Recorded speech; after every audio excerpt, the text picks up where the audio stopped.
दोस्तों, हिंदुस्तान जिंदाबाद और तिरंगा झंडा जब पाकिस्तान में लहराया तो मुनीर शहबाज को समझ नहीं आया कि उनके देश में भला ये क्या हो रहा है। समझने से पहले सोशल मीडिया पर जय हिंद की पोस्ट बाकायदा डाली जा चुकी थी। अब इस खबर और इस घटना को रोकने के लिए पाकिस्तान करे भी तो क्या करे, यह भी सोचना था। तो फैसला हुआ कि पकड़ लो, हिंदुस्तान से प्यार करने वाले पाकिस्तानियों को और खैबर पख्तूनख्वा के दो युवक मुनीर और शहबाज की तानाशाही का शिकार हो गए। ये रिपोर्ट देखिए और जिसके बाद आपको ये पूरा मामला विस्तार से समझ में आएगा। पाकिस्तान में तिरंगा लहराया, मुनीर को कुछ समझ न आया। पाकिस्तान में जय हिंद की हुंकार, हिल गई पूरी पाकिस्तान सरकार। 15 अगस्त को हिंदुस्तान में आजादी का जश्न था, लेकिन देश की सीमाओं से बाहर भी तिरंगे की शान दिखाई दी। ऑस्ट्रेलिया की कैनबरा से लेकर इंडोनेशिया के जकार्ता तक, क्रोएशिया के जाग्रेब से लेकर नेपाल के काठमांडू तक, श्रीलंका के जाफना से लेकर यूएई के अबू धाबी और दुबई तक 15 अगस्त के मौके पर अलग अलग देशों में तिरंगा लहराता दिखाई दिया। लोग अपने घरों, दुकानों और सोशल मीडिया पर तिरंगे के साथ शुभकामनाएं दे रहे थे। हिंदुस्तान के साथ दुनिया के कई देश भारत के इस जश्न में शामिल हुए, लेकिन जब पाकिस्तान के दो युवक भारत की आजादी के जश्न में शामिल हुए तो पूरा पाकिस्तान दहल गया। मुनीर डर गए, शहबाज कांपने लगे कि आखिर पाकिस्तान में लोग तिरंगा कैसे लहरा सकते हैं। आखिर पाकिस्तान को जिस नफरत की आग में उन्होंने ढकेल रखा है, लोग उससे कैसे बाहर निकल सकते हैं। दरअसल पाकिस्तान के मोहम्मद जिले में दो युवकों ने भारत के स्वतंत्रता दिवस के मौके पर अपने सोशल मीडिया पेजों पर भारतीय झंडे की तस्वीर और जय हिंद का नारा पोस्ट कर दिया।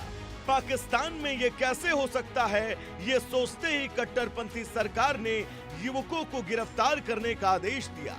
पाकिस्तानी पुलिस ने उन्हें उठा लिया और उनकी एफआईआर में क्या क्या लिखा सुनकर आप हैरान रह जाएंगे। फेसबुक अकाउंट से जय हिंद लिखने का आरोप, भारतीय झंडे की तस्वीर साझा करने का आरोप, भारत के स्वतंत्रता दिवस पर तस्वीरें पोस्ट करने का आरोप, पोस्ट के जरिए भारत के साथ स्वतंत्रता दिवस मनाने का आरोप। पुलिस ने पोस्ट को पाकिस्तान के सम्मान के खिलाफ माना, पोस्ट को लोगों के बीच नफरत भड़काने की कोशिश माना।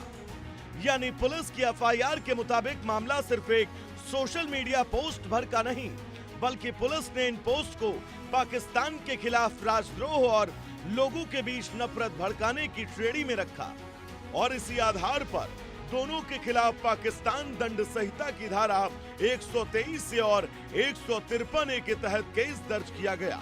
लेकिन यहीं से इस पूरे मामले में एक बड़ा सवाल खड़ा होता है, क्या जिन धाराओं के तहत दोनों के खिलाफ केस दर्ज किया गया, क्या वो वाकई इस तरह के सोशल मीडिया पोस्ट पर लागू होती हैं? कानूनी एक्सपर्ट के तहत ये धाराएं गलत हैं। सोशल मीडिया पोस्ट पर इन धाराओं को लगाना गलत है। एफआईआर को लेकर गलत तरीके से दर्ज किए जाने का दावा है। दोनों एफआईआर का कोई ठोस कानूनी आधार नहीं है। एफआईआर खारिज हो सकती है। इस कार्रवाई पर अब कानूनी सवाल भी हैं। वरिष्ठ वकील शब्बीर का कहना है कि दोनों एफआईआर में लगाई गई धाराएं ऐसे मामलों पर लागू नहीं होती। उनके मुताबिक धारा 123 से तब लागू होती है जब कोई व्यक्ति पाकिस्तान राज्य की स्थापना, उसकी संप्रभुता या उसके खिलाफ दुर्भावनापूर्ण इरादे से जुड़ा कृत्य करे। वहीं धारा 153 का इस्तेमाल ऐसे मामलों में होता है जहां किसी बयान या भाषणों के जरिए धार्मिक संप्रदायों, राजनीतिक समूहों या दूसरे संगठनों के बीच नफरत बढ़ाने की कोशिश की जाए। वकील का दावा है कि दोनों एफआईआर गलत तरीके से दर्ज की गई और इनके पास कानूनी आधार नहीं है। अब जान लेते हैं बचाव पक्ष में तर्क क्या है।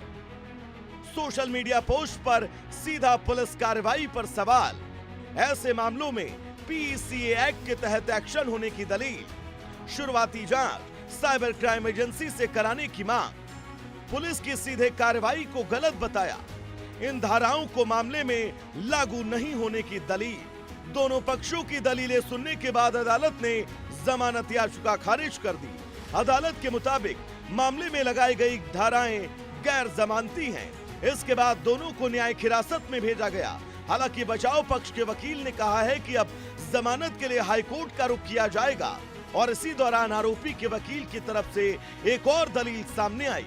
उनका कहना था कि सोशल मीडिया पोस्ट के जरिए नफरत फैलाना उद्देश्य नहीं था, बल्कि उनका दावा है कि उन्होंने सिर्फ भारत को उनके स्वतंत्रता दिवस पर बधाई देने के लिए पोस्ट किया। अब नजर अदालत पर है और सबसे बड़ा सवाल ये कि क्या जय हिंद लिखना और तिरंगा पोस्ट करना पाकिस्तान में पाप है। Bureau report, India news.